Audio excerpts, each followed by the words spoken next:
بسم الله الرحمن الرحيم. magacaygu waa maxamed jaamac muuse. waxaan marka u horeysa halkan ka salaamayaa ummadda Soomaaliyeed ee ku nool dunida daafaheega. marka labaad waxaan halkan ka salaamayaa ummadda degan inta u dhaxaysa Leeyo Caddo ilaa Mingabiley. salaan kadib waxaan walaal rabaa inaan u sheego oo wax faro inaan ka soo qoray maqaalka teetalkiisu yahay habar cafaan waa harka Jibriil Yoonis. waxaan leeyahay walaal habar cafaan iyo Jibriil Yoonis marka u horeysa waxaad ogaataa inay yihiin dad wada dhashay walaala ah tol ah inan iyo abtigii inan iyo hooyadii. marka meeshan aad u kala wado anigu ma garanayo.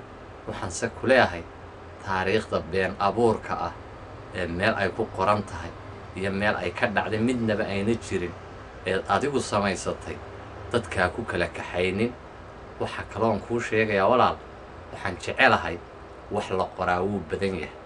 haddii aad rabto inaad wax qorto waxa lagu soo kordhiyaa ummaddu waxay wax ka faa'iido oo ummadda isku soo dhaweeya wanaagga ummadda ka taliya laakiin aanan ka talin kala kaxaynta iyo xumaha ummadda.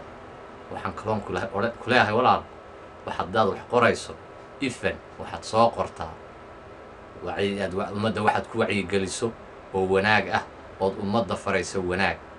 waxaan se leeyahay waxa qurux badan inaad badheedho ood magacaaga iyo wejigaaga aad ummadda hor dhigto inta aad ku soo galayso magac beena iyo wax aanan jirin.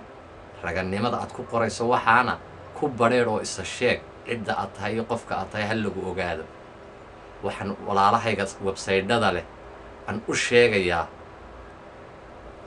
in idinkuna aad walaalayaal ka fiirsataan waxa aad soo gelinaysaan ee aanan waxba laga faa'iideyn ee micno darrada ah ee ummadda kala kaxaynaya.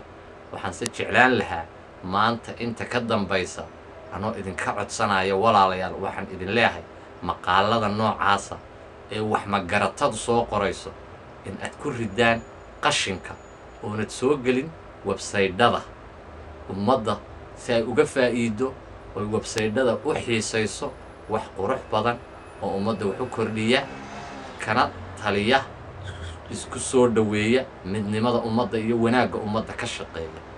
wassalaamu calaykum waraxmatullaahi wabarakaatu.